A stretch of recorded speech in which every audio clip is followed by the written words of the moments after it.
aqui, Ciro. Obrigado. Parabéns, hein? Deu uma contornada. Ficou legal, cara. Vamos colocar ali, claro, óbvio. Você coloca. Kátia, vem aqui com a gente.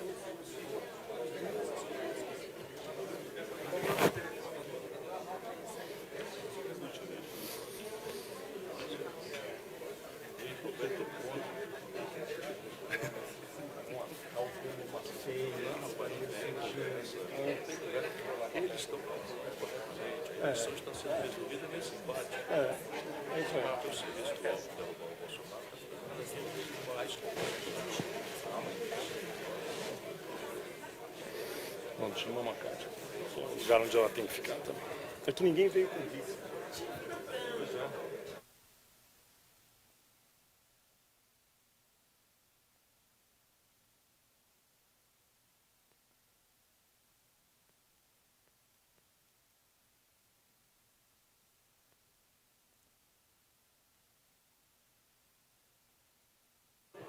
Pediria a todos que tomassem os seus lugares, por gentileza.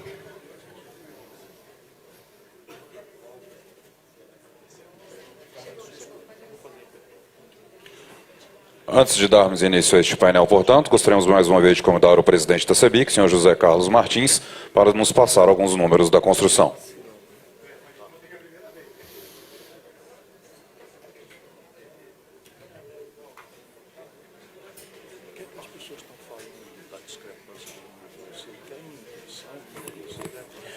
Boa tarde, governador Ciro Gomes. Muito prazer estar com o senhor aqui hoje. Muita honra poder tê-lo aqui para podermos trocar umas ideias. E, inicialmente, a gente sempre tem trazido uma mensagem inicial para todos os que nos honram com a presença hoje. Queria lhe dizer que nós formamos essa coalizão pela construção. São 26 entidades nacionais ligadas à construção civil. Aqui nós temos produtores de materiais, projetistas, revendedores, construtores de tudo quanto é tamanho. E que a gente formou essa coalizão para tentar trazer alguma coisa de bom para o Brasil. O que nós temos visto é muito um debate em cima de passado, em cima de que foi. Aquilo, para nós, já é premissa. Não se fala mais nisso. Isso já é consolidado, é por aí mesmo, e não se fala mais nisso. Pronto. Nesse instante, o que nós queremos é fazer um país melhor. Nós queremos fazer um país que cresça, fazer um país que atenda às necessidades dos seus cidadãos. E o que nós temos trazido? Primeiro, são alguns números. Minha Casa Minha Vida tem diretamente 450 mil empregos. Ele afeta, a gente fez um levantamento via FGV, 62 setores da economia, que tem impacto por causa desse, que é quem vende um lanche, quem vende um uniforme, quem tem uma empresa de segurança, quem transporta, afinal de contas, todos os ramos da economia. A nossa infraestrutura, no ano passado, nós investimos 1,4% do PIB. O mínimo para manter o que existe seria 3% do PIB. Mas para crescer aí na faixa dos 4% ao ano, para a gente se tornar uma economia média no futuro, precisaríamos de 5% do PIB. Esse 1,4% que investimos por 5% dá 1,7 milhões de empregos que poderiam ser gerados. Eu poderia lhe dar aí, faço o resto da tarde lhe dando os números dessa magnitude. São números grandes, enormes. Saneamento, governador, no PAC, que não faltou dinheiro até 2014, vamos ser sinceros, não foi por falta de dinheiro, do que foi disponibilizado, somente 7% foi utilizado. 7% num problema que é uma vergonha nacional. Então, quando a gente traz isso e começa a discutir, a gente discutiu muito internamente, mas espera aí, nós vamos pedir dinheiro para alguém? Lógico que não. A gente não pede para dinheiro porque não tem dinheiro. O Estado brasileiro acabou, não tem capacidade de investimento nenhuma. Quando a gente olha a curva do teto do gasto com o aumento da despesa pública, a gente sabe que ela vai cruzar logo, logo, se já não cruzou. Já cruzou. Pois é, então vamos dizer, não tem espaço para investimento. Então temos que arranjar outras formas. E aí não tem forma que não seja parceria com o setor privado. Quando eu comecei a falar, eu falei da premissa, que não se discute mais sobre o problema de corrupção, não existe mais, não, entendeu? Isso é um negócio que tem que se jogar fora, totalmente. Quando a gente olha para isso, e se percebe que tem que atrair o capital privado bom, que venha com interesse de querer desenvolver esse país. Aí a gente começa a ver as inseguranças jurídicas, a gente começa a ver os problemas de concessão de crédito, a pauta de planejamento do setor público, ou seja, tudo isto é inibidor para o setor privado pegar e trazer um dinheiro. Como é que eu vou investir num país que o meu retorno em infraestrutura vai começar daqui a 10 anos? Sabe Deus tudo que vai acontecer até lá. O que eu faço? Nada, fico quieto com o meu dinheirinho aplicado em título público, em título de renda fixa, coisa desse tipo, não é isso? Então, a grande proposta nossa hoje, eu acho que a grande mensagem que esse grupo que está aqui está passando, é na linha de que o que nós precisamos é de caneta.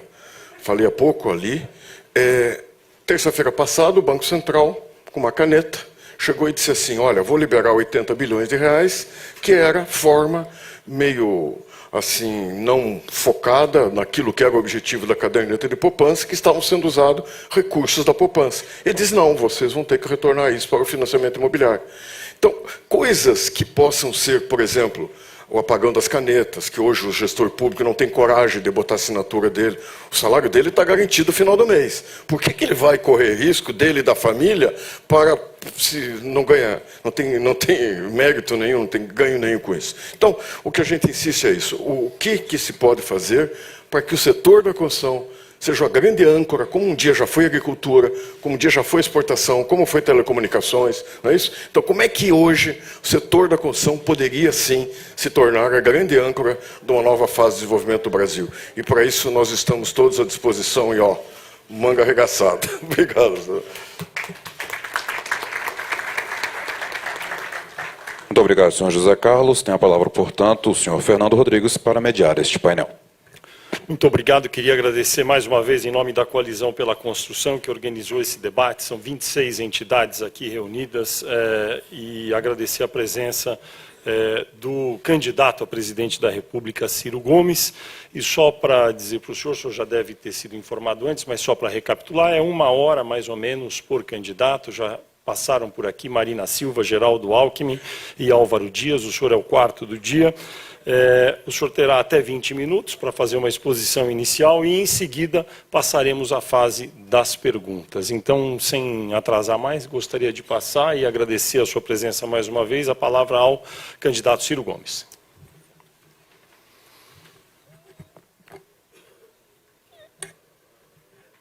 Muito boa tarde a todas e a todos, aos meus compatriotas, irmãos e irmãs brasileiros da Coalizão da Construção Civil. Eu tenho muita honra, muito prazer de poder estar consigo nessa tarde para conversarmos sobre esse momento muito grave, pelo menos sob o meu ponto de vista, e delicado do Brasil. Quero cumprimentar aquela que me honrou com a sua aceitação de ser a minha candidata a vice-presidenta do Brasil, senadora Cátia Abreu. É uma honra. Quero cumprimentar as lideranças todas, nas pessoas do José Carlos Martins, presidente da CEBIC, cumprimentar o Evaristo Pinheiro, presidente do Sinicom, o Paulo Camilo Penha, que é da ABCP, cumprimentar o estimado amigo, o jornalista Fernando Rodrigues, por quem tenho respeito, estima e admiração já há um bom par de décadas, ou mais, né? Quero cumprimentar o auditório todo, ninguém, por favor, deixará de compreender, mas é uma afeição irresistível, Luiz Roberto Ponte, meu conterrâneo e amigo, que emprestamos ao Rio Grande do Sul. É muito bom vê-lo, firme, jovial, inteiro, não é, como sempre foi. Enfim, como a gente brinca lá no Ceará, demais autoridades civis, militares e eclesiásticas. Aí não esquece ninguém. Vejam, o Brasil, penso eu, precisa mudar. E estou ficando feliz porque até o Geraldo Alckmin está dizendo que o Brasil precisa mudar. Então, de fato, o Brasil precisa mudar. E eu quero começar a minha reflexão para encaminhar de onde vem a energia, a paixão, o entusiasmo com que eu me atiro a essa altura da minha vida, 38 anos de vida pública, nessa tarefa difícil, complexa, né, de apresentar o povo brasileiro contra as estruturas tradicionais que querem resolver o problema da política brasileira em gabinetes. E essa paixão cresce todo dia. Por quê? Porque o Brasil hoje tem 13 milhões e 700 mil pessoas desempregadas. Cada uma dessas pessoas é uma pessoa humilhada, para quem democracia, ordem pública, são ficções absolutamente grosseiras na medida em que o país nega a elas, tanto mais jovem, pior, o primeiro direito, que é trabalhar, levar para casa alguma coisa pela força do seu trabalho. Enfim, 32 milhões e 200 mil brasileiros estão na informalidade. Sobre ser uma selvageria, qual é o sistema previdenciário possível de se sustentar, por exemplo, se a lógica de incidência é folha de pagamento e você tem 32 milhões de brasileiros na informalidade? A consequência desse descalabro socioeconômico é óbvia, a violência. 62.500 brasileiros assassinados em 12 meses. 62.500 brasileiros. E o Estado brasileiro, desmoralizado como está, não consegue investigar sequer 10% desse verdadeiro genocídio. No mundo empresarial, embora haja uma natural inclinação mais conservadora, compreensível, mas também dá para tirar alguns números. O Brasil fechou, estes últimos 12 meses, 1.600 indústrias. É o verdadeiro genocídio da base produtiva nacional, que já teve 30% do PIB extraído da indústria, e hoje só a indústria de transformação está em 11%. E nós vamos ter uma ilusão eternamente manipulada pelos políticos, ao longo desses anos todos, de redemocratização, de que nós vamos ser salvos dessa tragédia por ciclos insustentáveis de consumo. É o real que subtrai o imposto inflacionário e as pessoas ficam felizes, vão ao consumo e o país quebra. Porque é absolutamente ilusória, como agora. Enquanto o petróleo estava a $110 o barril, o minério de ferro a $190 a tonelada, foi possível ao Lula fazer as proezas que fez. Com a Dilma, o petróleo cai para $30, o minério de ferro cai para $38 e o país quebra de novo. Por quê? Porque tem uma ilusão grave de que nós vamos ser salvos da nossa tragédia socioeconômica importando tudo que tem valor agregado sofisticado e pagando com commodities. Essa ilusão, ela simplesmente, se não for espancada de uma vez por todas, e a hora é agora, da gente reunir a inteligência do país e conversar sobre essas coisas. Eu não vim aqui para queixar, né? Não vim para lamber ferida, estou só dando os números. Fecharam 70 mil lojas no comércio brasileiro nos últimos 12 meses. E eu queria apenas com esses rápidos números sustentar que o Brasil precisa mudar. Qual é a mudança? Você tem tarefas de fundo gravíssimas, inadiáveis. Nenhum país do mundo sustenta desenvolvimento com formação bruta de capital amarrada a 14% do PIB. No fundo, aqui está o problema. Todos, 100% das nações do planeta Terra que sustentaram o desenvolvimento, a única exceção é a América do Norte, porque pinta papel de verde, e aquilo vale para o mundo inteiro, é reserva de valor para o mundo inteiro, sem efeito inflacionário. O resto, 100% do experimento civilizatório de êxito, é consequência de arranjos institucionais que a política só ela sabe fazer, ou faz bem feito ou faz mal feito. Elevar o nível de formação bruta de capital. Mas nós temos que ter um pouquinho mais de pragmatismo para falar de coisas complexas em 20 minutos. Imagine em 33 segundos, que é o que me deixaram para falar na campanha, porque querem resolver a eleição nos gabinetes, ou em celas, o que é até pior em certos aspectos, né? Vocês estão rindo, né? Resolver a vida da nação assim, né? Subtrair o direito das pessoas se expressarem.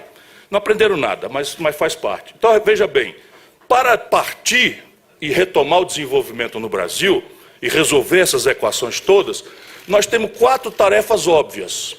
E a sociedade brasileira deveria exigir de todos os candidatos que refletissem sobre isso, porque, a serem verdadeiros os meus números e o meu diagnóstico, é disso que se trata. Então, o primeiro grande e grave problema, colapso do investimento, do crescimento econômico, pelo primeiro motor, que é o consumo das famílias. Sintoma, 63 milhões de brasileiros com o nome no SPC. Aqui, 63 milhões dos brasileiros estão com o nome no SPC. E eles não estão aí porque são desonestos e irresponsáveis, estão aí por uma política ruinosa, uma política monetária ruinosa que impõe ao brasileiro um juro de 486% no cartão de crédito, de 282% no cheque especial. Sem se falar, né, nas aberrações dos crediários por aí afora, que aprenderam com anos de inflação que o brasileiro não faz o cálculo real do efeito do juro sobre sua conta, desde que a prestação se acomode na sua renda. Se você tem 60 milhões de pessoas desempregadas abertamente ou na informalidade, daí é flagrante a razão desse assunto. E isso não vai sair dessa situação espontaneamente. Por quê? Porque nós, no Brasil, de forma absolutamente irresponsável, permitimos, ao longo dos últimos 15 anos, que 85% das transações financeiras no nosso país se concentrem em 5 bancos. 2 dos quais estatais, que participam do cartel.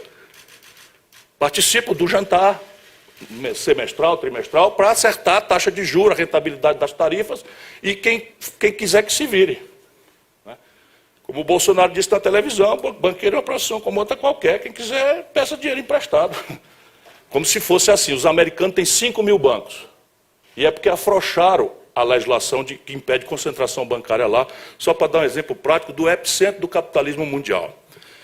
É preciso resolver isso. Segundo, o empresariado brasileiro vivencia hoje o pior nível de endividamento da história. Consequência da mesma coisa. O consolidado passivo das empresas brasileiras hoje são 2 trilhões de reais. 600 bilhões de reais dos quais caminham muito rapidamente para crédito de recuperação duvidosa. Resultado prático, o sistema financeiro retrai. Ninguém mais está renovando papagaio de ninguém, nas praças principais do país. Eu estou vindo de uma experiência da iniciativa privada.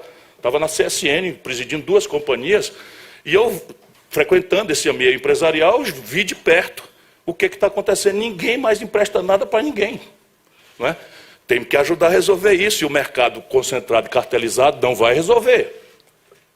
Depois você tem o problema, que já foi mencionado aqui na introdução, que é o pior colapso fiscal da história do Brasil.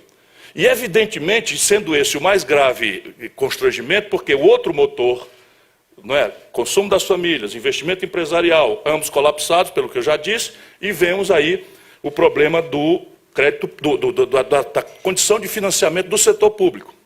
Então, o amigo ainda anuncia para próximos dias, próximos meses, próximo ano, absolutamente já aconteceu. No Brasil, nós agora vamos começar a constranger custeio. A taxa de investimento foi 1,1% nos últimos 12 meses, consolidando todo o setor público. É o pior da história, é o pior investimento da história, e agora nós já estamos constrangendo. Nós temos mais de 7 mil obras paradas. Aqui, basicamente, por inadimplência do setor público, que não está pagando, e por abusos regulatórios e dos órgãos de controle, que também no Brasil passou de qualquer razoabilidade. Outro dia, falando numa TV no Maranhão, eu disse que uma das tarefas do próximo presidente da República é restaurar a funcionalidade do poder no Brasil, porque existe uma verdadeira baderna. Para que o povo me entenda, eu disse que nós temos que devolver cada poder à sua caixinha, que é um jeito que a gente fala no Ceará muito simples. Mas aí fica escandalizado a certa elite brasileira. Ninguém sabe o que está acontecendo de verdade no Brasil. Não tem um prefeito hoje que queira tomar providência de nada, porque um garoto do Ministério Público, ainda que bem intencionado, eu nem duvido, resolveu usurpar o poder político e ele dizer o que é para fazer, o que não é para fazer, como fazer e onde gastar o dinheiro. O Tribunal de Contas tem mais engenheiro com duplo ou triplo salário do que os órgãos de execução. O Tribunal de Contas no Brasil tem mais engenheiro do que o Ministério das Minas e Energia, o Ministério dos Transportes e o Ministério das Comunicações juntos. E o salário que ganham, 3, 4 vezes a maior, só para botar defeito no serviço dos outros. E isso vai ter que mudar. Não é para afrouxar controle, mas não é assim que se faz. Não é assim que se faz. O mundo inteiro tem boas práticas que nós podemos, né, nos espelhar nelas e trazer para a reflexão aqui. Eu sou muito vivido nessas coisas todas. Mas eu estava falando de 4 motores, eu já estou angustiado aqui com o tempo, porque eu estou me afeiçoando com o auditório. Né? O quarto motor é, já mencionado, o desequilíbrio estrutural que o Brasil tem nas suas contas com o estrangeiro. Então vejam, o Brasil está crescendo nominalmente em cima de uma queda de 8%, 1% esse ano, 12 meses. 1% nominal de crescimento completamente estatístico já derrubou em mais de 25% o saldo da balança comercial. Por quê? Porque qualquer crescimento minimamente expressivo, o Brasil imediatamente explode suas importações e o balanço de pagamento desequilibra. gerando efeito na taxa de câmbio, que esse ambiente aqui conhece bem prático, qual é o efeito. Todos os preços relativos da economia são sensíveis a câmbio. Mudou o câmbio, muda o preço do feijão, muda o preço do óleo diesel, muda o preço da passagem de ônibus, muda o preço do remédio, muda a demanda por salário, etc, etc, etc. Aqui estão as pistas de por onde nós vamos começar a propor ao Brasil um projeto nacional de desenvolvimento. Por quê? Porque é vã também, definitivamente, a ilusão de que se pode tanger um país com a complexidade e potenciais extraordinários e problemas terríveis como nosso país, sem saber para onde nós estamos indo. Nenhum brasileiro sabe qual é a nossa meta em saúde, em educação, em crescimento, em renda per capita, porque não há essas metas. Qualquer empresa miúda que seja, uma bodeguinha do interior do Ceará, tem planos. Faz ajuizamento de riscos, oportunidades, né? Quer ser o quê no ano que vem, daqui 2 anos e tal. O Brasil não tem plano para nada. E nós precisamos recuperar isso. Isso parece uma obviedade, mas não é trivial, porque é aqui onde se fere o primeiro grande embate ideológico. Porque, para azar do Brasil, essa nossa crise aconteceu enquanto o mundo alimentou uma ilusão do neoliberalismo, que é a ideia de que o mercado vai resolver os problemas. Deixa eu fazer um parênteses aqui. Eu sou um admirador da iniciativa privada. Eu ajudei a industrializar o Ceará. O Ceará hoje é o maior exportador brasileiro de calçados. Não somos sede de matéria-prima, não somos o mercado consumidor, e a minha cidade de Sobral tem 6 fábricas da Grendene, com 24 mil operários. Então, acabamos de fazer girar no Ceará uma mega siderúrgica, que na construção estava com 8 mil pessoas ocupadas. Então, ninguém vai me confundir. Eu sei a importância histórica da iniciativa privada para a humanidade. Porém, nunca foi exigível da iniciativa privada que ela promovesse desenvolvimento. Por quê? Porque a tarefa da iniciativa privada é garantir retorno ótimo na alocação de recursos escassos. Isso é que é a grande virtude do mercado, perseguido por uma competição, não é, arbitrada por um consumidor crescentemente exigente. Ninguém melhor do que o mercado sabe fazer isso. Mas educação, saúde, desigualdade e a própria regulação do mercado exigem um Estado rígido. Isso supõe projeto. E o projeto tem que ser nacional, não é por patriotada. Desculpem, não é por patriotada, mas o Brasil perdeu a noção, porque as condições de empreender não são globais. As condições de empreender são intrinsecamente, cada vez pior, nacionais. Faz 10 anos que a taxa de juros no mundo rico é neutra ou negativa. E o Brasil está perdendo essa janela de oportunidade de ouro. Seguimos com a maior taxa de juros na ponta. Sabe quanto é que cobra a Febraban, por média, os bancos brasileiros? 52% de juro. Qual é a atividade econômica que remunera 52%? Assim, o crédito dirigido no Brasil, as exigibilidade de FGTS, de caneta de poupança, cobra 9%. Para uma inflação de 3% é um juro real de 6%. Qual é a atividade econômica que tem um lucro mais folgado do que 6%? Na agricultura, na pecuária, na indústria, no serviço, seja qual for a atividade. Então nós temos que corrigir isso. E a razão aqui, não duvidem, é absolutamente política. Não há nenhuma explicação técnica para a Selic estar como está e a taxa na ponta ser o que é. Nenhuma explicação a não ser comportamento de cartel. 37 bilhões de reais foi a receita de tarifas do sistema financeiro brasileiro nos últimos 12 meses. E em regime não inflacionário, o dinheiro que entrou aqui saiu da acolá. Antigamente o dinheiro saía daqui, chegava em vários acolás, né? Nominalmente. Agora não. Sem inflação, o dinheiro entrou num canto, ele saiu de outro. E o que é o outro? É o Estado Nacional Brasileiro montado para transferir renda de quem produz e trabalha para o rentismo. E esse é o debate, concretamente. Por que nacional? Porque a condição tecnológica não é global. Por que nacional? Porque a condição de escala, é só vocês imaginarem, começar a chegar as megacorporações americanas na indústria da construção pesada ou da construção de condomínio. Não fica meu irmão. O cara se financia a zero, e vem para o Brasil, né, se deixar, simplesmente destrói. A China vai escolher qual é o setor que ela vai matar no planeta Terra. Calçados, por exemplo, o Brasil, o Rio Grande do Sul, tinha 60% do mercado de calçados da Europa há 20 anos atrás. Hoje o Brasil tem 12% do mercado da Europa. E não fica Aonde a gente for deixar que essas assimetrias competitivas sejam arbitradas pela imprudência ideológica e não submissas a um projeto nacional, isso não é fácil, não é trivial, mas é do que se trata. E aí nós chegamos ao ponto em que esse projeto precisa anunciar as respostas para aquelas 4 grandes interdições. Ajudar as famílias, ajudar as empresas, ajudar a organizar as finanças públicas e desenhar uma política industrial e de comércio exterior que reindustrialize o país de maneira que nós tenhamos equilíbrio nas contas externas e temos estabilidade no tempo para o valor da nossa moeda, saindo desse stop and go que nós estamos, cresce, quebra, porque de 80 para cá o Brasil cresce 2% ao ano em média. Não é um problema de Chico, Manel ou Rosa, é um problema de estrutura, de projeto, de modelo. De um ano 80 para cá, o Brasil cresce 2 ridículos por cento ao ano. Lembrando que a população no mesmo período cresce a 1,7% ao ano. Ou seja, o per capita no Brasil praticamente estagnou, 0,4% de crescimento per capita. Sabendo que no nosso país 5 brasileiros têm a soma da riqueza de 100 milhões de nacionais, nós vamos ver que esse crescimento de 0,4% está absolutamente concentrado. E a concentração não é só injusta para a nossa formação cristã. A questão da escala, por exemplo, na economia, no capitalismo moderno, se afirma no consumo de massa. E o consumo de massa se afirma na renda. E nós temos uma visão completamente vesga de destruir a renda do povo e esperar que nossas empresas vão bem.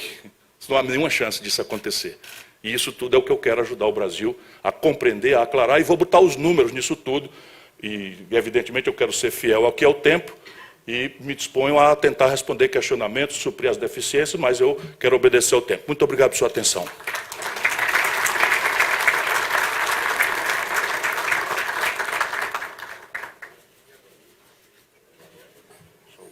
Muito obrigado, candidato Ciro Gomes, por nos oferecer toda a sua loquacidade, explicando quais são suas propostas. Agora nós vamos passar para a fase das perguntas. E, como foi com os outros candidatos, são 6 perguntas, para cada uma são até 5 minutos de resposta, uma ou outra intervenção. E das 6 perguntas, 4 já foram feitas para todos os demais, até para que seja possível para a plateia comparar as propostas de cada um. Então, a primeira pergunta que eu vou fazer, que também foi feita para os demais candidatos, será feita logo mais também para o Henrique Meirelles, é a seguinte. A indústria da construção, aqui por meio dessa coalizão, que organizou este evento hoje com 26 entidades, entende que é muito importante requalificar o gasto público, que tem sido essencial como força motriz aí de desenvolvimento do país. E para isso é necessário reformar o Estado, é necessário mais eficiência, é necessário que a meritocracia prevaleça, é necessário repensar como se financia a Previdência e vários outros pontos que o senhor também sabe, citou alguns até agora. Se eleito, como o senhor pretende fazer todos esses ajustes num primeiro momento e, ao mesmo tempo, fazer com que seja possível recuperar a força, a tração do investimento público que é vital para o desenvolvimento do país?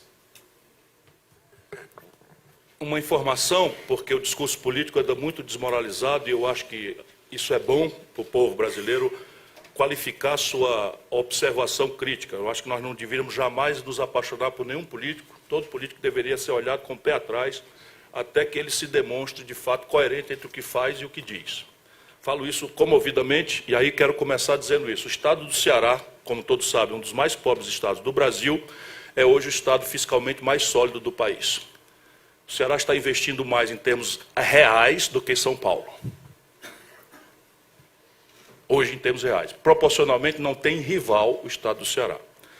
Eu, Ciro Gomes, tenho 38 anos de experiência na vida pública, eu fui governador do Ceará, fui prefeito de Fortaleza, que é a 5ª cidade do Brasil, fui ministro da Fazenda, comandei a economia do país. Eu não tenho um dia de déficit. Lamentavelmente, vou ter 24 meses de déficit ao assumir a presidência da República, se essa for a bênção de Deus de servir essa grande nação. Mas só serão 24 meses e eu muito incomodado. Em 24 meses eu tenho um plano, se me deixarem trabalhar, de virar esse jogo. Como é que se faz ajuste fiscal? Como é que se faz saúde de conta? é diminuindo despesa e aumentando receita. Desculpe o argumento acaciano, né? Mas o Brasil perdeu a obviedade das coisas. Então, e nós temos no Brasil um déficit primário de 2% do PIB, e estamos com a dívida, por causa disso, e de uma política translocada de juros sobre juro, nós estamos com 5 trilhões e 100 bilhões de reais de dívida pública. Dívida não é propriamente um problema o tamanho, embora já esteja evoluindo para o crítico patamar, teto, nunca alcançado, de 80% do PIB. E o próximo presidente, se não desarma essa bomba, vai a 100% do PIB no primeiro ano. Com juro sobre juro, no Brasil, quando a Selic ia cair, todos os títulos foram trocados para pré-fixados. Resultado, o efeito da queda da Selic não acontece. A dívida continua crescendo a um termo médio quase equivalente a 20% por ano. E aí a gente vê, né, o tamanho da iniquidade desse negócio. Isso é um problemão, porque o problema não é o tamanho, como eu disse, é o perfil. E hoje no Brasil, 26% dessa dívida vencem em 4 dias. Tudo clandestino. Operação compromissada do Banco Central, um escândalo, 1 trilhão 184 bilhões de reais vencendo em 4 dias. Operação compromissada é um negócio que existe no mercado mundial para resolver problemas de liquidez entre bancos. Então o Banco do Brasil tem um probleminha qualquer de liquidez, o Banco Bradesco empresta com a cláusula de retorno em 2 dias, 3 dias e o juro é mais alto. Aqui no Brasil o titular devedor dessa dívida é o Banco Central. E não tem nada a ver com liquidez, é uma fraude grosseira que está aí armada. Portanto, nós temos um problema muito grave e a solução exige proporcionalidade com isso. Eu, chegando à presidência, vou passar uma lupa em cada centavo de despesa.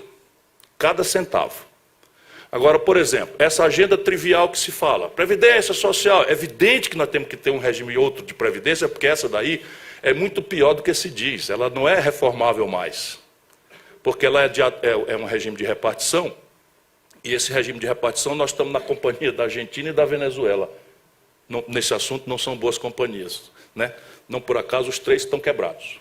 Por quê? Porque é lógico, a repartição é um sistema que funciona com demografia jovem e com alto nível de formalidade no mercado de trabalho. No Brasil você tem 1,4 trabalhador ocupado para financiar um aposentado. Isso não é reformável. Nós precisamos evoluir para um regime de capitalização que vai cumprir, inclusive, aquela tarefa de elevar a formação bruta de capital.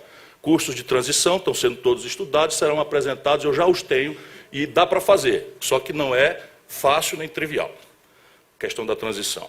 Depois você tem a questão do sistema tributário. Então, vejam bem, pode ser que eu vá perder aqui uns votinhos, mas é o jeito de a gente falar a verdade, porque senão eu não quero ser presidente. O Brasil é um de 2 países do mundo que não cobra tributo sobre lucros e dividendos empresariais. Só o Brasil e a Estônia.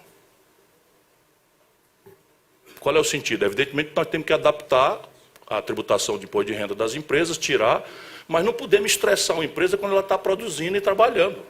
Ela deve contribuir quando ela tem lucro. E essa é a base de incidência que, em boas práticas internacionais, o mundo inteiro pratica. Depois, lá se vou perder mais votos. O mundo inteiro cobra tributação sobre heranças com alíquotas progressivas. No Brasil, a alíquota é 4%. Alguns estados, o Ceará cobra 8%, que é o teto da Constituição. Na América do Norte, você começa com 29%. Na Europa, é por média 37%, 40%. O Brasil não precisa disso e nem precisa pegar patrimônio de classe média, de pequeno empresário. Isso não faz sentido, é só para grandes questões. Mas, por exemplo, um desses 5 bancos, e não foi o Banco do Brasil nem a Caixa Econômica, ficam 3 para vocês escolherem, entregou a 4 famílias 9 bilhões de reais de dividendos e elas não pagaram nem um centavo de imposto para o Brasil. Então, isso aqui pode resolver. 354 eu termino, você pode descontar 1 minuto da outra. Porque é o Buziles. O Buziles é isso, é de onde vem o dinheiro para a gente mudar as coisas, para desarmar a bomba. Então, o Brasil tem hoje 354 bilhões de reais de renúncia fiscal.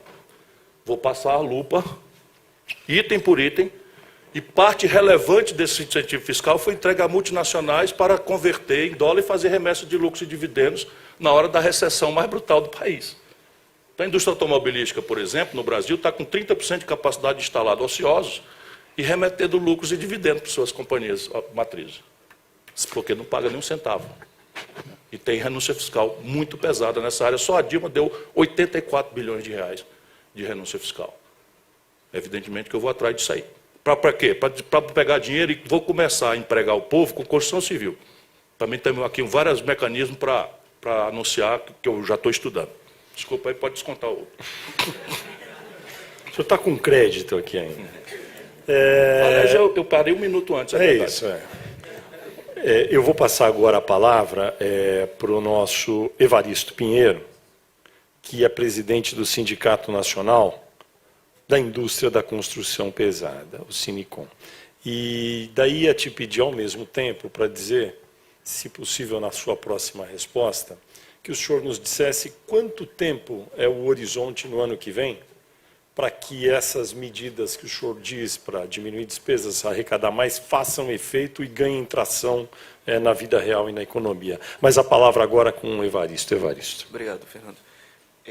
Candidato, a pergunta é sobre indústria. A coalizão pela construção é um esforço, uma iniciativa de 26 entidades, né, que compreendem tanto indústria de transformação quanto indústria de serviços, ou seja, prestadores de serviços. É uma ampla cadeia produtiva e, como o senhor bem disse na sua exposição inicial, a indústria de transformação no Brasil, que já chegou a ser 30% do PIB, hoje é de apenas 11% do PIB. O estímulo, né, da ponta da cadeia, ele naturalmente alavanca o resto da indústria brasileira. Quais são as suas propostas para alavancar a indústria nacional? Veja, nós precisamos equilibrar, por um projeto nacional de desenvolvimento, as assimetrias competitivas. Então, veja bem, se o meu competidor global se financia zero, não é um problema de ineficiência do meu empresário que ele não consiga competir se ele se financiar 50. Isso é um problema que o Estado, é uma externalidade que o Estado, estúpido, imbecil, né, apropriado pelo rentismo, impõe ao empreendedor. Então é preciso ter clareza de que essas externalidades têm que ser compatibilizadas pela macroeconomia do país. E aí você tem algumas coisas que são os preços centrais. Então, os três principais coisas centrais, olhando para a competitividade da nossa indústria, são câmbio, juro e tributação. Então, a primeira grande questão é você trazer a taxa de câmbio para um patamar estimulante da competitividade sistêmica da economia, e não para estimular consumismo populista que dá em crise cambial cíclica como nós estamos vivenciando. Eu ajudei a fazer o real, eu sei a origem disso. Nós fizemos um truque muito bem intencionado, muito sério, que era, no país com as contas arrebentadas, nós iríamos fazer nascer uma moeda nova que não ia mais ser corroída pela inflação. Qual era a ideia? A ideia era ancorá-la no dólar e fazer a taxa de juros para o planeta, para o espaço sideral, para arbitrar dólares de qualquer natureza, hot money que fosse, porque nós precisamos bancar o ciclo especulativo contra o real da sua partida. E os juros foram postos ali em cima também para prevenir a subtração abrupta das receitas financeiras dos bancos, que nós não sabíamos que efeito teria um abrupto fim das receitas financeiras dos bancos sobre o sistema. Então a taxa de juros ia agora ser, para os bancos, a forma de remunerá-los, porque tudo isso é o seguinte, nós vamos fazer isso por 6 meses, preparar o país para uma eleição geral, renovar o Congresso, o novo presidente se elege comprometido com isso, e nós vamos partir daí para fazer as reformas estruturais que o país precisa. E a taxa de juros estava também no planeta, no espaço sideral, para prevenir explosão de demanda agregada, porque na hora que a gente subtrai o imposto inflacionário, o povão vai ao consumo. E a plataforma de produção do país não evolui na mesma velocidade. O consumo se amplia no dia seguinte que você estabiliza a economia. E a produção exige confiança, maturidade, investimento, etc., coisa que nós não temos. Resultado, isso foi produzido para durar 6 meses e estamos há quase 20 anos. Por quê? Porque o Fernando Henrique viu o efeito da popularidade extraordinária que o fim da inflação deu e jogou na lata do lixo o compromisso de reformar o país. E ainda tem a pachorra, aplaudido pela nossa elite, né, de falar em austeridade fiscal. Foi o governo mais ruinoso da história do Brasil. Os números, eles não mentem. Olha aqui, eu era ministro da Fazenda. O Brasil, quando o Fernando Henrique tomou posse, tinha uma carga tributária de 27% do PIB. ele entregou para o Lula com 32,5%.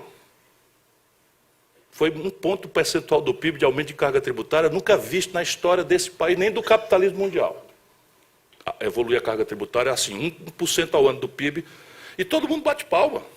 E eu falava, escrevia, rompi com o PSDB, fui embora, virei acadêmico, escrevi livro.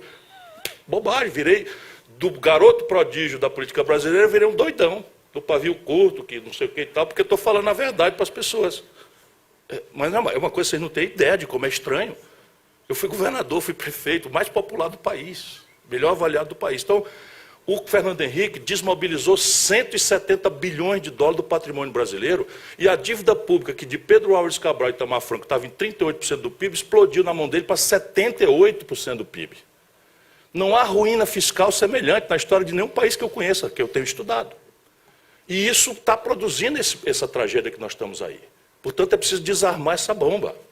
Nós não podemos mais acreditar, não é, que consumo é que vai fazer o país crescer. O que faz o país crescer é investimento, produção, é austeridade, é poupança. E isso é essa cultura que nós temos que estabelecer. Qual é o prazo para isso? No Brasil, o presidencialista só faz nos 6 primeiros meses, ou não faz. Simples assim. Tem que propor antes, levar a bordoada na campanha para transformar a eleição num plebiscito de projeto. Sair do caudilismo personalista, do culto à personalidade, que está ficando, inclusive, exótico. Tem um bocado de gente agora fazendo... O STED, ele escalou 6 companheiros, e ele, que tem uma barrigona enorme, como a minha, não fez, mas estão fazendo greve de fome. Fazendo greve de fome, aí está o São Lula e não sei o quê. Que é isso? O que é isso? Todo respeito, todo carinho, sou amigo há 30 anos. Mas, francamente, não é assim que se faz um país depender de uma única figura carismática e o país precisando discutir projeto. Segundo, convocar a população a compreender as ideias e propô-las no primeiro 6 meses. Por quê? Porque do general Dutra para cá, todos os presidentes que foram eleitos no Brasil o foram com minoria no Congresso. E todos tiveram poderes quase imperiais nos 6 primeiros meses a um ano. A caricatura disso é o Collor, que faz a sequestro da poupança do povo. Por medida provisória, o Congresso engole, o Judiciário engole, as vítimas bateram palma e pronto. Evidentemente que isso não é modelo para ninguém, né? Mas a data é, a data crítica. E agora também temos um terceiro fator que é muito importante, o Pacto Federativo rasgado. Nós temos hoje 17 estados da federação ilíquidos, 17 dos 27. E para lá vão todos. São Paulo não está ilíquido porque faz 4 anos que não reajusta os funcionários e passou 8 meses sem pagar a dívida com a União, sustentado numa dessas liminares amalucadas que de vez em quando o nosso judiciário, fora da caixa, produz. Pois bem, o Rio de Janeiro está quebrado, Minas Gerais quebrado, Rio Grande do Sul quebrado, só para a gente falar em 3 dos 4 mais importantes estados industriais do Brasil. Então é preciso renovar o Pacto Federativo em troca de uma adesão ao novo Pacto Fiscal do país. Obrigado. Vamos agora a outra pergunta que é comum a todos os candidatos que já estiveram aqui e os que vão estar ainda. É sobre segurança jurídica. O senhor já falou um pouco ali na sua introdução sobre isso. É o que se chama de apagão das canetas, não é? Que paralisa um pouco a administração pública em todos os seus níveis, uma situação na qual o gestor público, o agente público, se sente intimidado para tomar determinada decisão por conta de poder vir a ser admoestado pelo Ministério Público ou por órgãos de controle. Inclusive, não existe hoje no Brasil nenhuma punição para um agente público que deixa de tomar uma decisão ou atrasa e depois a obra não é entregue no prazo. Não existe punição para isso. Dessa forma, vivencia-se essa, vamos dizer, preocupação, às vezes desmedida com a forma, em detrimento dos resultados. Como o senhor, se eleito, pretende reverter esse estado de coisas, esse apagão das canetas, e garantir a servidores, gestores públicos, condições necessárias ao pleno exercício das suas funções, garantindo segurança jurídica, desde que atuem corretamente, e os blindando de investidas de órgãos de controle e, eventualmente, do Ministério Público? Como eu tenho procurado denunciar, o Brasil vive um estado de baderna institucional. No nível municipal, chega a ser criminoso o que está se fazendo, né? Mas a o arbitramento por leis específicas que vão sendo colocadas sem obediência a nenhuma coisa sistêmica e a nenhuma escola, né? Porque essas boas práticas internacionais, elas derivam de escolas, de compreensões, de concepções, daqui nós vamos fazendo. Então você pega um funcionário do IBAMA, jovem, concursado, que vai receber o salário dele no fim do mês, quanto trabalha ou não trabalha, pouco importa, que diz assim, que se ele assinar um papel lá, que no futuro alguém acha que foi errado, ele vai responder pessoalmente, criminalmente, e vai ter que pagar o advogado. Esse entulho vai ser todo tirado da legislação brasileira se eu servir essa grande nação. Porque eu sou professor de direito. E eles querem interditar essa discussão para manter essa coisa que basicamente é a abominação do poder técnico, usurpar o poder político, que é vulnerável e sensível ao povo, ao voto. E isso, na Constituição Federal, é primado básico. Diz lá, todo poder emana do povo e em seu nome será exercido através de seus representantes ou diretamente através de plebiscitos e referendos. Ou seja, os poderes técnicos, o Judiciário, o Ministério Público, eles não têm prevalência sobre o poder político na democracia constitucional. E são coisas práticas. Eu estou com um grupo de amigos juristas, procuradores da República, que estão me ajudando. Por exemplo, a lei de improbidade. No Brasil, a improbidade é uma palavra que pode se subsumir nela qualquer coisa que um garoto do Ministério Público achar que é. No mundo inteiro, improbidade é uma lista fechada de práticas ilícitas. Compreende? Assim, é um princípio básico do direito, é coisa que vem do latim, vem de Roma. Nullum crime, nulla pena sine lege. Olha aí, Fernando Rodrigues, um latinzinho aqui. Muito bom, né? Pois é, não existe crime e nem punição sem lei anterior que o defina. Eu fui visitar o Gustavo Fruet outro dia, prefeito ainda de Curitiba, estava lá arrasado, querendo abandonar a vida pública, porque o promotor deu a ele, sob pena de improbidade, um prazo para ele instalar banheiro nos pontos de ônibus.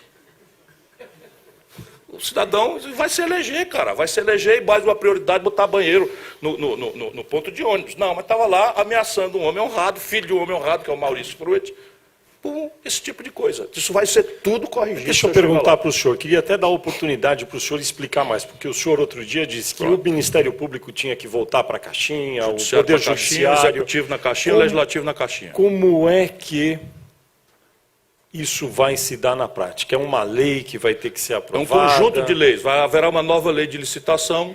A 8666 foi feita como resposta muito bem intencionada ao escândalo dos anões do orçamento. O Brasil muda nada. Nada. Os anões do orçamento, o escândalo foi o seguinte: a Polícia Federal prendeu na casa de um diretor da empresa Norberto Odebrecht os disquetes que tinham o nome dos políticos que tinham recebido dinheiro. Ficou o país inteiro na ponta dos pés para saber se estava na lista da Odebrecht ou não. Eu já era governador, né?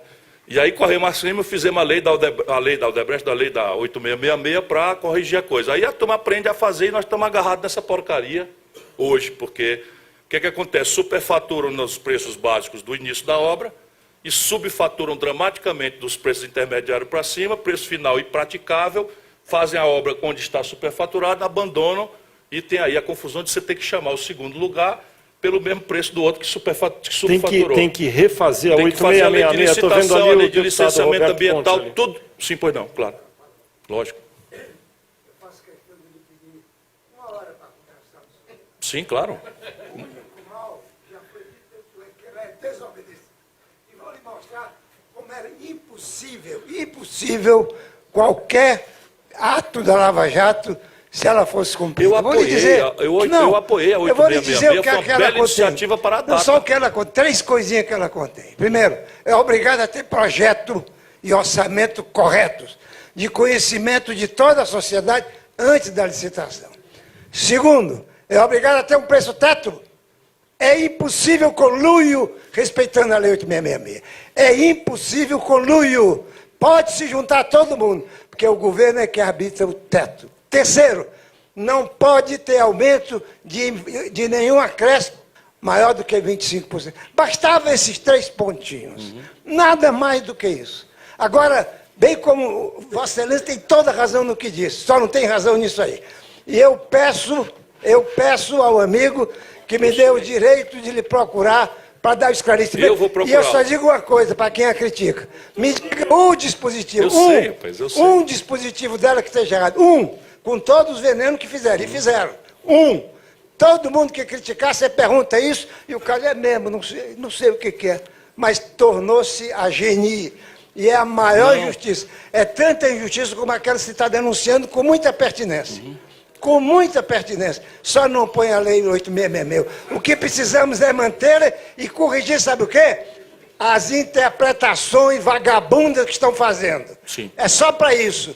Para tornar claro, ela já é clara, mas o cara, você sabe como é, né? Esse poder judiciário que tem que botar na caixinha mesmo, tem que fazê-lo respeitar a lei. Isso. Tá, desculpe. Não, pelo contrário. Qualifica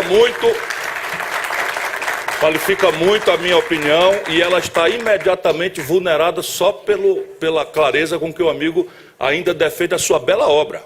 Isso foi uma bela obra, eu sabia, porque eu brinquei com ele, a obra é dele que conseguiu liderar como resposta na data. O problema é que a corrupção, ela se adapta, né, às leis, e as leis têm que ter mais agilidade para...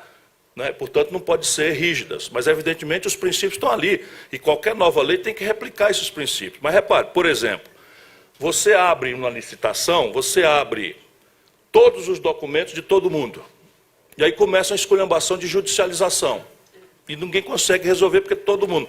Por que você não abre só o preço e abre só os documentos do preço mínimo? Posso? Pode, claro. Então, eu queria agradecer... Primeiro ao deputado Luiz Roberto Ponte, que está aqui acompanhando todos os debates, pela intervenção, muito obrigado. Agradecer ao nosso candidato Ciro Gomes e perguntar para ele, só para concluir esse tema, se o senhor puder ser bem conciso. Então, o senhor está propondo rever, ou refazer, ou adaptar, ou modernizar a Lei 8666, e no caso... A lei de desapropriações, a legislação de licenciamento ambiental, e a lei de improbidade e a estrutura normativa dos órgãos de controle. Isso é uma aberração. Mas isso por meio de lei? Seria uma lei que o senhor proporia? Quase tudo aqui é lei. No caso dos órgãos de controle? Por exemplo, aí tem status constitucional. Entendi, está certo. Muito bem, eu queria passar então a palavra agora... Eu já disse aqui, o Tribunal de Contas tem mais engenheiro do que os órgãos de execução. Eu vou passar a palavra agora... E o poder, um órgão auxiliar do Legislativo tem poder de suspender uma obra. Na minha concepção, ele vai recomendar ao Senado a suspensão da obra, e o Senado vai decidir se suspende ou não. Eu vou passar a palavra agora para o Paulo Camilo Pena, presidente da Associação Brasileira de Cimento Portland, a ABCP, e também presidente do Sindicato Nacional da Indústria do Cimento, SNIC. Paulo. Candidato, nós vivíamos um período de enorme escassez de recursos. Bom, eu já também vou pedir desculpa à minha assertiva cassiana, né? Apresentamos recentemente ao governo e a todos os candidatos uma proposta que busca desencadear um grande programa de apoio às concessões municipais, que poderia propiciar um crescimento capilarizado no país. Qual a sua visão a respeito disso? Quais mecanismos poderiam contribuir para a concretização de programas dessa natureza com o objetivo do fortalecimento dos municípios? O meu projeto nacional de desenvolvimento, ele se funda politicamente no redesenho do Pacto Federativo Brasileiro. E isso eu quero dar conteúdo prático. Eu fui prefeito, e fui governador e fui ministro da Fazenda. Eu vejo o problema brasileiro desses ângulos todos. Então, algumas coisas muito práticas. Eu tenho metas. Por exemplo, todas as obras de transporte urbano no Brasil, todos os projetos, custam 300 bilhões de reais para a sua execução. Eu vou estabelecer uma meta de 10 anos para resolver isso. Então, o meu governo vai tentar apresentar um projeto que não se compromete só com os meus 4. Eu vou apresentar metas para 30 anos, em que o Brasil deveria pegar um país tipo a Itália, estou escolhendo se é ele ou não, se é ela ou não, e tomar os indicadores socioeconômicos da Itália, por exemplo, ou da Espanha. A Itália tem mais gente, eu prefiro. Lá eles têm uma renda per capita de 33 mil dólares. A do Brasil, hoje, são 12 mil dólares, 14 mil dólares. Então, o que eu preciso fazer para que o Brasil vire em 30 anos a Itália? Do ponto de vista de renda per capita, eu preciso crescer 5% ao ano. No primeiro ano não vai ter, o ano seguinte vai ter que indenizar o que não conseguiu de 5. Então, aí, metas de mortalidade materno-infantil. Como é que nós estamos, como é que está a Itália? E aí, essas coisas todas estão vindo para planos, projetos muito práticos. Quanto custa, e vou tentar avançar para tentar, pelo menos exemplarmente, dizer de onde vem o dinheiro. Então, nessa questão dos municípios, o Ministério do Planejamento do meu governo abrirá uma unidade de projetos e de assistência técnica aos municípios, porque hoje nós não temos projeto e tem muito dinheiro sobrando. É inacreditável para os senhores, provavelmente, o que estou dizendo aqui, mas para quem sabe onde as andorinhas dormem, as exigibilidades do FGTS para saneamento básico estão ociosas, na esmagadora maioria, porque falta projeto. E você tem no Banco Mundial, na CARF, por exemplo, o Ceará está tomando muito dinheiro com a maior agilidade na CARF. Nós estamos investindo pesado no Ceará em infraestrutura, estrada, porto, expandimos a polícia, expandimos a educação, temos os melhores indicadores de educação do Brasil e com grana de fora. Como é que funciona? Porque eu conheço o ramo e ajudo, e a meninada que está mandando lá, eu ajudei a treinar e tal, mas basicamente eu vou dar um exemplo prático. Quando um município quer fazer um plano de saneamento básico, que corresponde a uma aguda necessidade, que não importa nenhum insumo, que emprega na veia gente com grave dificuldade de qualificação, como é por médio o desempregado brasileiro, e a gente simplesmente não consegue achar. Aí o dinheiro do Banco Mundial sobrando. Mas como é que o município pega? A lei de responsabilidade fiscal, outra desses despotismos esclarecidos, mas não pretendo revogá-la não. Mas a lei de responsabilidade fiscal diz que o município tem capacidade de endividamento 1,1 vezes sua receita corrente líquida.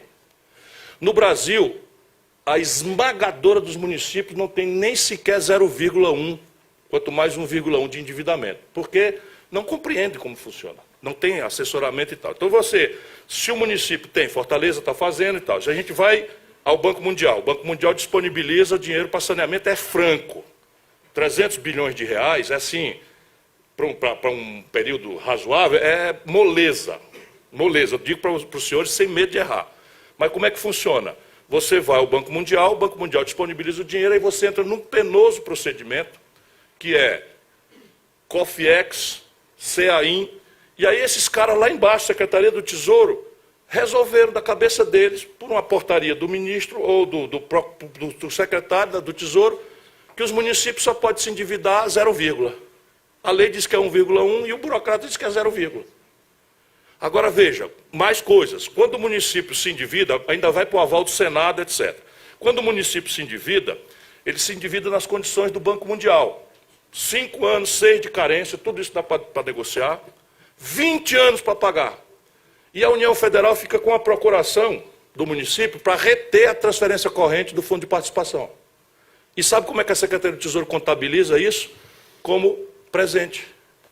Como se a dívida vencesse à vista hoje. E ninguém está dizendo, então veja, acaba com isso, para vocês verem a montanha de dinheiro que entra. E isso vai acontecer nos primeiros meses, porque enquanto eu vou ajustar a máquina, eu vou governar. E governar nesse momento é gerar emprego. E quem pode gerar emprego no Brasil é a construção civil, nesse momento. Porque é um emprego com as características que o Brasil precisa mais urgente. Fernando, Paulo, você quer... Fernando, eu queria insistir um pouquinho por um modelo de financiamento hoje municipal, na ideia da concessão municipal. Como é que o senhor enxerga especificamente Nenhum problema. uma rota nessa natureza? Nenhum problema. O Ministério do Planejamento, eu pensei ter respondido com clareza, mas vou repetir. Haverá uma unidade de assistência técnica aos municípios no Ministério do Planejamento. Mas na ideia da concessão. Sim, Okay. Todo o meu projeto imagina, eu falei aqui por um caminho de crédito, mas eu também tenho concessões, PPPs, eventualmente privatização, não tenho preconceito contra nada. O projeto ele vai ser claro, ele vai definir qual é o papel. Então, veja, petróleo, não se brinca com petróleo no mundo. 80% do petróleo do planeta Terra estão controlados por estatais. 20% por um oligopólio. O Brasil é o país mais rico do Ocidente, depois da debacle da Venezuela, e o petróleo aqui, a Petrobras está crescendo 40% a capacidade de extração de petróleo. Isso não existe em lugar do mundo. E nós vamos agora, vendemos o campo de Carcará por $1,35 o barril para um estatal da Noruega.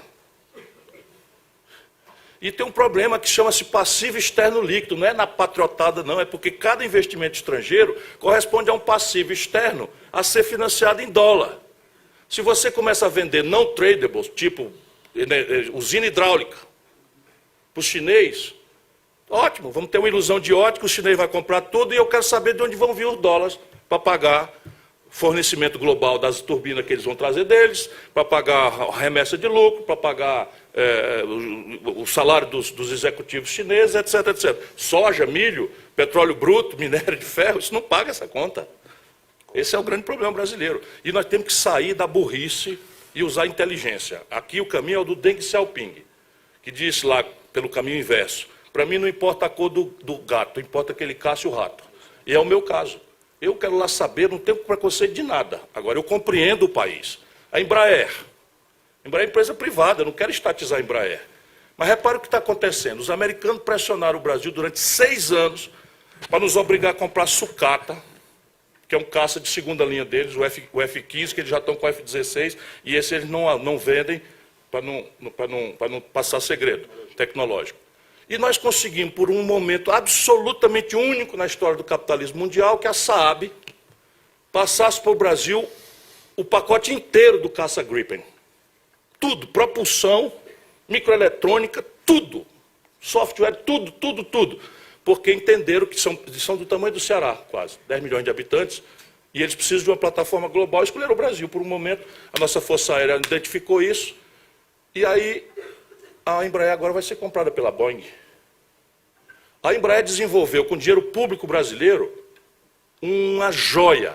É um cargueiro, supercargueiro, chamado KC-390. Esse cargueiro tem uma fila de encomenda de 20 bilhões de dólares. E aí nós vamos entregar a Embraer para os americanos, e eles vão fechar a Embraer. Sabe por quanto? 5 bi. Um quarto da encomenda do KC-390. Candidato Ciro Gomes, vou fazer a próxima pergunta, que também é comum para todos. Só para dizer, o senhor citou o camarada Deng, mas o camarada Xi evoluiu mais nesse pensamento do gato, não é? E, inclusive, levou a esse contencioso atual. Até gostaria de começar a pergunta dizendo que há um contencioso grande comercial entre Estados Unidos e China, 2 dos maiores países do planeta Terra hoje em comércio, em volume de comércio. O presidente dos Estados Unidos, Donald Trump, tem reduzido impostos drasticamente para empresas e entrou numa rota de colisão com o regime chinês por conta do comércio bilateral. O senhor acha que o presidente Donald Trump acerta ou erra e o Brasil tem algo a fazer sobre isso? Eu acho que ele erra e erra. Acho que ele erra e erra porque todos os ciclos de contração de comércio mundial levaram a recessões. Não é instantâneo, mas é quase imediato. Então, e para nós, que somos da periferia, estamos muito fragilizados, isso é uma tragédia.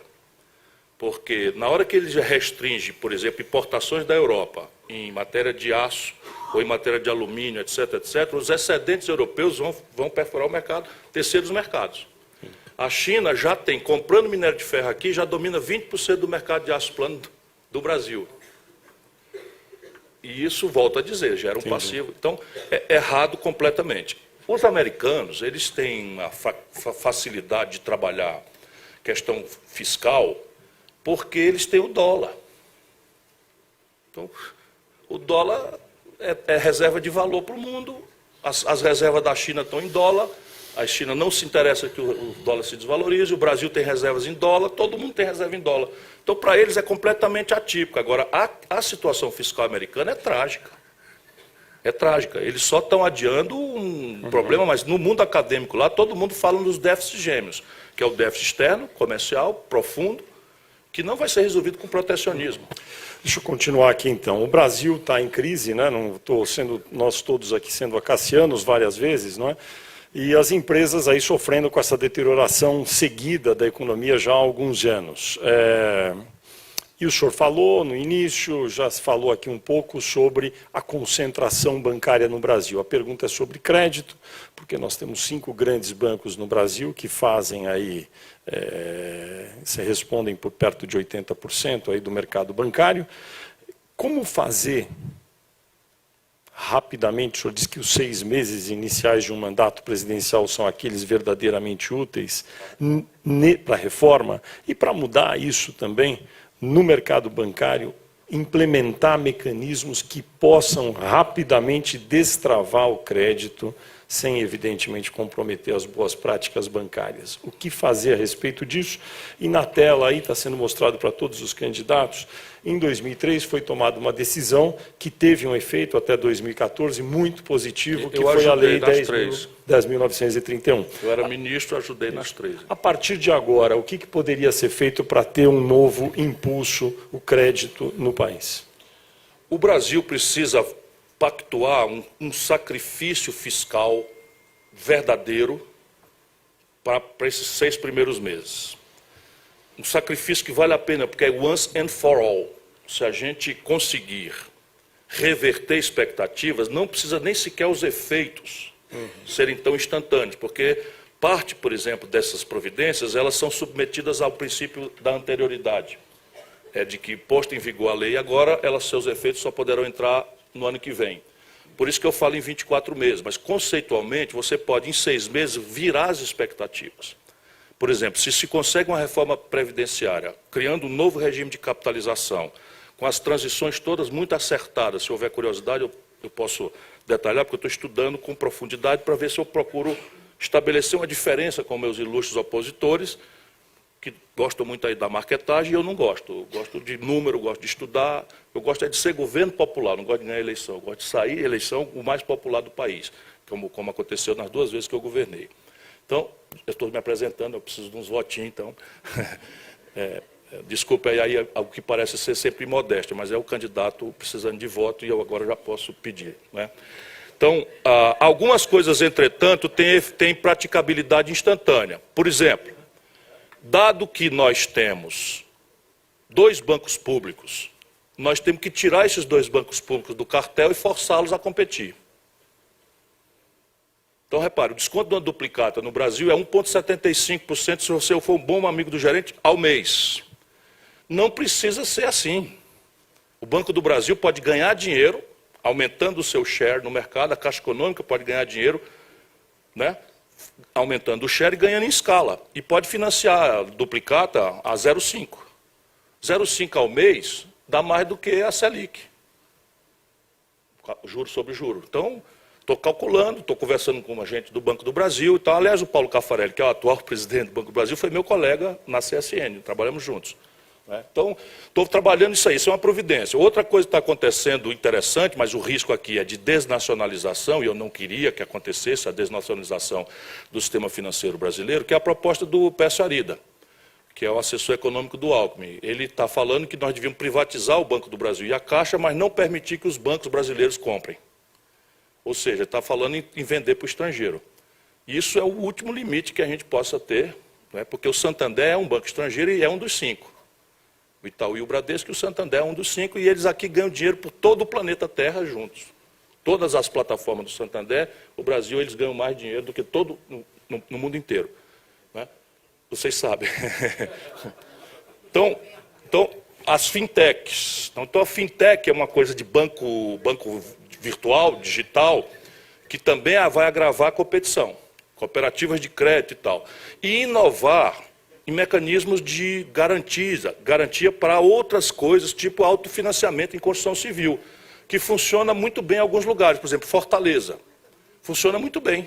Eu moro num prédio construído, né, com os fregueses financiando.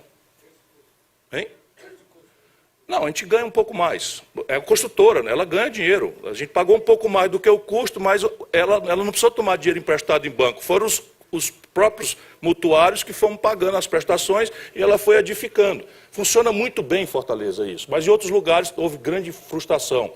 Por exemplo, São Paulo parece que não funciona bem, né, o sistema de autofinanciamento. Mas se você inventar um sistema garantidor, não é, que o Estado pode cooperar para fazer, você também tem 1000 inovações para fazer. Mas no limite só vai se resolver o problema de crédito no Brasil com duas providências. Agravar a competição no chão e fazer um ajuste fiscal severo que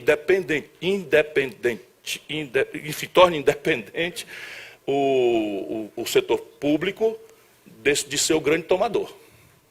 Porque se você tem com garantia absoluta prazo de overnight, um devedor que não fecha, não quebra, não vai embora e tal, e que está disposto a pagar taxas exorbitantes de juros para sempre, por que eu vou emprestar para a construção civil?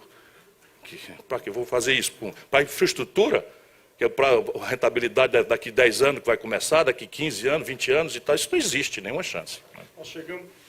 E o BNDES passará novamente a cumprir um papel de banco de fomento pesado no Brasil.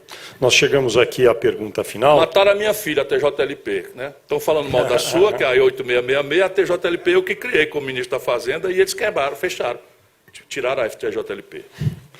Chegamos aqui à pergunta final, candidato Ciro Gomes, e na sua resposta queria pedir que o senhor já aproveitasse para fazer também, junto às suas considerações finais, estamos um pouco estourados aqui com o horário. A ideia é que é uma mensagem aqui do grupo que organizou esse evento, com os presidenciáveis, dizendo que a indústria da construção entende que é um setor que pode ajudar o Brasil a retomar o seu destino aí do crescimento. Outros setores da economia já foram tentados, não é? A gente teve uma aposta grande recentemente no consumo, que resultou num voo de galinha, e agora é uma hora, parece que há um consenso geral, de investir em setores que possam ser sustentáveis ao longo do tempo, produzindo, criando novas vagas de trabalho. Qual é, em resumo, a pergunta é essa, a sua real prioridade para o setor da construção, que comprovadamente é intensivo de mão de obras e ajudaria a recompor o mercado de trabalho no país? Quem acompanhar ou quiser ir para o YouTube ou Facebook, etc., e tal, vai ouvir eu repetindo onde eu ando, que o Brasil tem que retomar sua estrutura de desenvolvimento e que isso vai ser feito por um conjunto de providências, mas a mais urgente, a mais emergencial, e não é por favor, nem gracinha, nem para agradá-los, muito menos. É que, de fato, é o único setor que tem capacidade imediata de produzir empregos com as características que o Brasil, debilitado como está, precisa. Por exemplo, é um setor que não importa insumos. Então, cresce, mas não pesa no balanço de pagamentos, como qualquer outro setor. Cresceu, pesa no balanço de pagamentos. Então, o setor da construção civil emprega gente com dificuldade de qualificação, que é o que está acontecendo gravemente no Brasil. A empregabilidade pela sofisticação das novas práticas, e o nosso povo não tem tido o direito de ser retreinado, requalificado. Então, é um setor que responde imediatamente. É um setor que corresponde a uma demanda, em que você ganha e ganha. Porque quando eu faço saneamento básico, como eu fiz em Fortaleza, peguei 13% da cidade, dos domicílios com saneamento, e entreguei com 67%. Fiz o saneamento de Juazeiro do Norte, que é a segunda cidade, porque eu aposto nisso. E assim, cai imediatamente a despesa com saúde. Então, é uma coisa de ganha-ganha. Então, é isso aqui. E os outros 4 setores que eu estou dando como exemplo, eu não os elejo, né, como escolher aí os campeões nacionais. Eu elejo pelo peso que eles demonstram no balanço de pagamentos do país com o estrangeiro. Então, o complexo industrial do petróleo e gás, que vai ter a ver também com construção pesada. Se faz sentido, o Comped retomou as obras agora com essa gente, excluir as empresas brasileiras por razões morais. E contratar 17 empresas estrangeiras para agora o Brasil gerar passivo externo em serviço, Fernando. E o pretexto moral, eu digo, como eu conheço a vida como é, eu digo, vou atrás dessas empresas. Porque a gente sabe como é que funciona o mundo. Fui atrás, as 17 respondem por algum tipo de escândalo nas suas praças de origem. Então nós ficamos assim. Agora, no Brasil, empresa é corrupta. Onde é que já se viu isso? Como é que você destrói uma expertise, uma memória técnica, uma estrutura de equipamento, destrói por moralismo? Um juiz garoto, jovem, não duvida da boa intenção, arrebenta a construção pesada do país. Criminaliza a exportação de serviço no Brasil. Está tudo de cabeça para baixo. 6 meses, compliance para todo mundo, até pressão por troca de controle, não tem problema, fosse americano na crise de 2008. Era fraude na veia. Sistema financeiro americano, sistema de seguro, fraude roubalheira escandalosa. Vai ver se eles fecharam alguma empresa. Meteram a turma na cadeia, obrigaram a trocar de controle, etc, etc, e salvaram as empresas todas. A Volkswagen na Alemanha. A Volkswagen na Alemanha, escândalo global, fraudando indicador de poluição. Fraude. A Alemanha foi lá, salvou a Volkswagen e bateu o diretor na cadeia. Portanto, é isso que nós precisamos fazer no Comped. Então, a infraestrutura, o Brasil tem. Eu estava trabalhando, presidente da Transnordestina, eu estava com 5 mil homens trabalhando comigo, avançando 1 quilômetro por dia. Uma ferrovia que vai explodir a capacidade de produção do tão querido Matopiba, da minha excelente senadora e futura vice-presidenta do Brasil, se Deus quiser, O Brasil tem tudo para fazer, tudo para fazer, tudo parado, tudo parado. Queria agradecer, então... Então considerações finais. Muito obrigado. Muito obrigado, Fernando. Muito obrigado aos líderes todos aqui da nossa coalizão da construção civil. E assim, cobrem dos candidatos. Não está na hora de tomar posição por paixão, por conservadorismo, por simpatia. Isso tudo é coisa de um povo que não é cuidadoso com o seu destino. Vamos comparar, saber de onde vem, o que está propondo, se sabe onde é que a andorinha dorme. Porque no Brasil também iniciou-se agora, de um tempo para cá, a apologia da ignorância. Porque isso nos dá uma certa afinidade com o nosso povo. Então virou um atributo. Não sei de nada não, vou chamar o Posto Ipiranga. Aí vou resolver o problema na bala. Né? Francamente, então, por favor, vocês são líderes do país, ajudem o nosso país.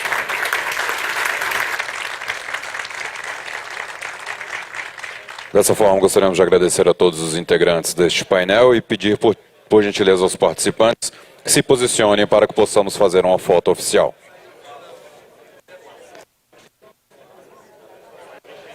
Por gentileza aos participantes, gostaríamos de pedir que permaneçam em seus lugares.